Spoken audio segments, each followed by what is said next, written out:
If you came expecting AI, I must tell you two things. First, that as the lowercase l and the uppercase I are very similar, many can confuse one for the other. And second, I must tell you that Al Smith is very interesting. He wasn't part of the machines of AGI, but he was part of the machine of the Tammany Hall, a political machine that had a great importance for the Democratic Party. You are watching Historiae Moriae, and with that being said, I must also tell you that Al Smith, 4 times governor of New York, predecessor of Kennedy, was the target of many conspiracy theories, like the one that said that he had a tunnel going from Washington to the Vatican. He was a Catholic. Actually, he was a mix of the 3 main Catholic groups that went to the US, being a descendant of Germans, Italians, and Irish. He was born in 1873 in New York. When he was very young,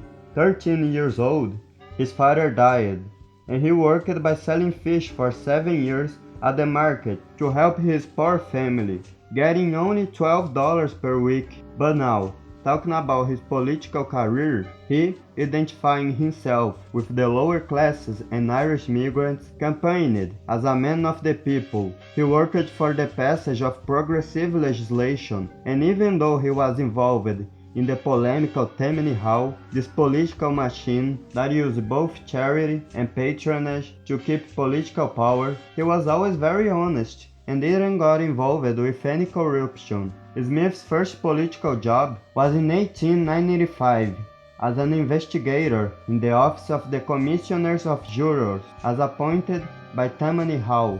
In those jobs, he became very famous for his oratory. In his times, he became known as a progressive, passing safety laws for laborers and opening hospitals and parks at working-class areas. But he was also against centralization of power, focusing on local intervention and decentralization, which led him to later oppose the New Deal. All those practices mirrored the papal recommendations of that period, and as he was a devout Catholic, he probably had influence of the social doctrine of the Church. If you want to see more about that, I recently made a video about distributism. Check it out later, and subscribe so you won't miss any similar videos.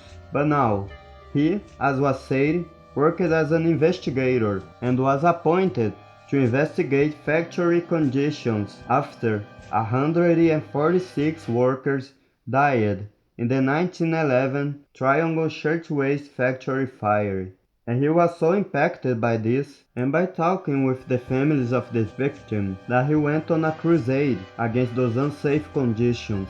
The commission on which he was able to pass 38 laws regulation the safety of factories, changing the reputation of the Tammany Hall from a corrupt organization to the one of an organization that was able to help the workers. Now, what I just told was before he even became governor, for he was elected 4 times, starting in 1919. One of his peers from the Tammany Hall, William Randolph Hearst, started to oppose Smith, saying that he was starving children by not reducing the price of milk. He actually lost the election of 1920, but won in 1922, 24, and 26. He embraced the flag of anti-prohibition, as in the 20s, alcohol was prohibited. This was actually a very common position for Catholics, so we can see again the influence of Smith's faith on his policies. And after his government in New York, he would like to try his luck for the chair of President of the United States of America for the Democratic Party in 1924. The Democratic Party was divided between him, who represented the urban East Coast and the West, and William McAdoo, a dry candidate representing the rural areas. But in the end, the nominated was another man, John Davis, who lost to Calvin Coolidge. But now, in 1928, Al Smith got the nomination. He was to compete against Herbert Hoover, but he lost because of the 3 P's, that is, prejudice, prosperity, and prohibition. The prejudice, for he was a Catholic candidate, and many American Protestants for centuries believed in extravagant facts about their religion, saying that Adam Smith would answer to the Pope rather than the Constitution. The prosperity, as the Republican Party had a great economical boom under their administration, and prohibition, as those laws were too unpopular in those days. But the main reason was really the candidate's faith.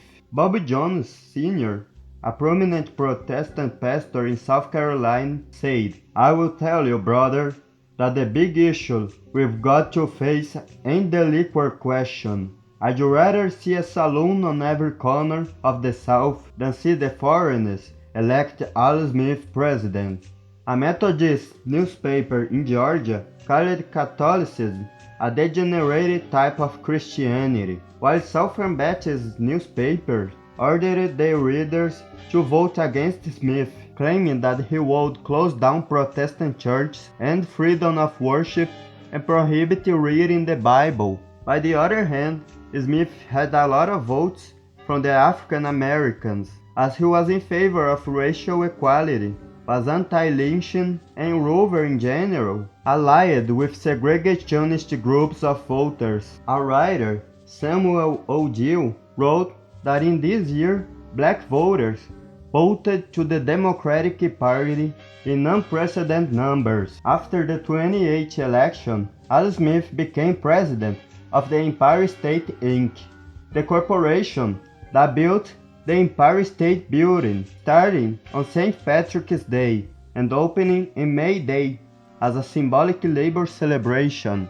Now, in the next opportunity he had of running for the nomination for President of the USA in 1932, he lost to Roosevelt. After that, he became a great opposition to him, criticizing the New Deal, joining the American Liberty League, an organization founded by conservative Democrats who disapproved of Roosevelt's measures and tried to rally public opinion against the New Deal.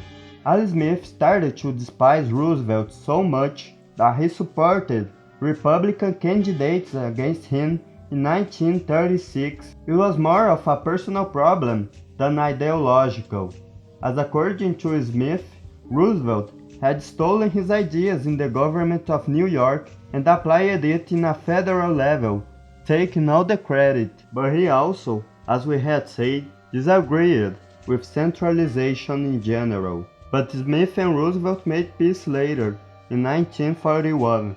When Smith's wife, Katie, had died, Roosevelt sent a letter of condolence, and Smith was very touched by it. 5 months later, with his heart broken for the loss of his wife, he passed away in May 4th, 1944. Now, if you enjoyed the video, like and subscribe so you won't miss more underrated histories like this.